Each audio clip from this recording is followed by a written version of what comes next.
Am I the a-hole for not letting my sister bring her baby to my child-free wedding because she didn't let me attend her child-free wedding when I was 13? This situation has been weighing on me heavily, and with my wedding fast approaching, I'm honestly stressed and feeling unsure. So, I thought I'd turn to you all for some perspective. I, 26F, am getting married soon, and my sister, 41F, is now accusing me of being petty and vengeful because I won't allow her to bring her baby to my wedding. But here's the thing. She didn't let me attend her wedding when I was 13, and that still hurts more than she probably realizes. Let me take you back. Growing up, my sister and I never had the warm, close bond people expect sisters to have. We have a 15-year age gap, and by the time I was born, she was already entering adulthood. She often tells people that she never got to enjoy her teenage years because our mom forced her to babysit me 2 days a week. Apparently, that resentment stuck, and to this day, she admits that she sees me differently from our other siblings because of it. That stings even now. She moved out as soon as she got married, largely to save on rent and begin building a life with her now husband. She had always dreamed of a big, glamorous wedding, the kind you see in bridal magazines, complete with designer lace, chandeliers, and a dozen bridesmaids. She had been planning it since before I was even born, according to my mom. When I was 13, she finally announced her wedding plans, and along with it, a strict child-free policy. I assumed, of course, that I'd be allowed to attend. I mean, I wasn't a toddler who might cry during vows or run wild around the reception hall. I was a quiet, well-behaved preteen. And I was family. But when I asked her about my invitation, she bluntly told me I wasn't invited because I was still a child and that it wouldn't be fair to her other guests who had to leave their kids at home. But here's the catch. Most of her guests didn't even have kids. They were young couples just starting out, newly married or engaged. Her justification felt flimsy, and it broke my heart.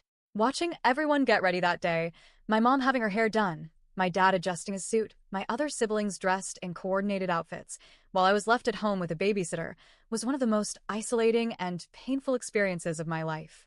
I remember standing by the window, watching the car drive off, wondering why I wasn't enough to be there. I cried myself to sleep that night. My parents were furious too.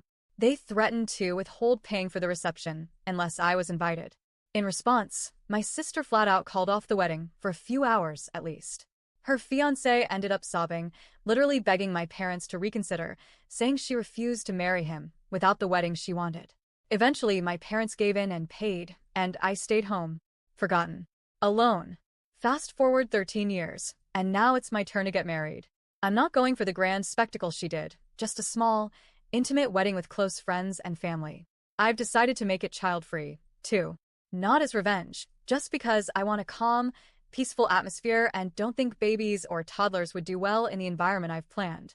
However, I made one exception. My brother's daughter is 12, mature, well-mannered, and someone I'm close with, so I invited her. My sister's kids, though, are 1 and 12. I told her that her older daughter was absolutely welcome, but I wasn't comfortable having a baby at the wedding. It's not even an all-day event, just a short ceremony followed by dinner. I figured she could easily leave the baby with our parents or a sitter for a few hours. Apparently, I was very wrong. She lost it. Full-blown meltdown. Called me names. Accused me of punishing her and weaponizing my wedding. Worse, she got drunk and called my in-laws, telling them I was an unreasonable brat and warning my fiancé not to marry me. She actually tried to poison my relationship over a baby at a wedding. She did later apologize, but it felt half-hearted and performative. I calmly told her I wasn't changing my stance. I reminded her that she'd done the same thing to me when I was a child old enough to remember and old enough to be hurt. That didn't matter to her. She said I was being hypocritical, that I'd crushed her daughter's dreams because my niece was so excited to be at the wedding. Then she pulled another move. She uninvited her 12-year-old daughter as a favor to me to keep things consistent, and told everyone I had forced her hand. Now she's painting me as a villain who hates kids and is out for revenge, telling family and friends that I'm holding on to a childhood grudge. She even had the audacity to tell me she had never hurt me and that I was being terrible to her without reason. I don't think she even remembers or cares what her wedding day felt like for me. Now I'm left dealing with family whispers, cold shoulders from some relatives, and a mountain of stress leading up to what's supposed to be one of the happiest days of my life. My fiancé is supportive, but even he's stunned by how petty and manipulative my sister's behavior has been. So, Am I the a-hole for sticking to a child-free wedding and not letting my sister bring her baby, especially when she never let me attend her wedding as a child? Or am I truly holding on to something I should have let go long ago? Because honestly, I don't know anymore.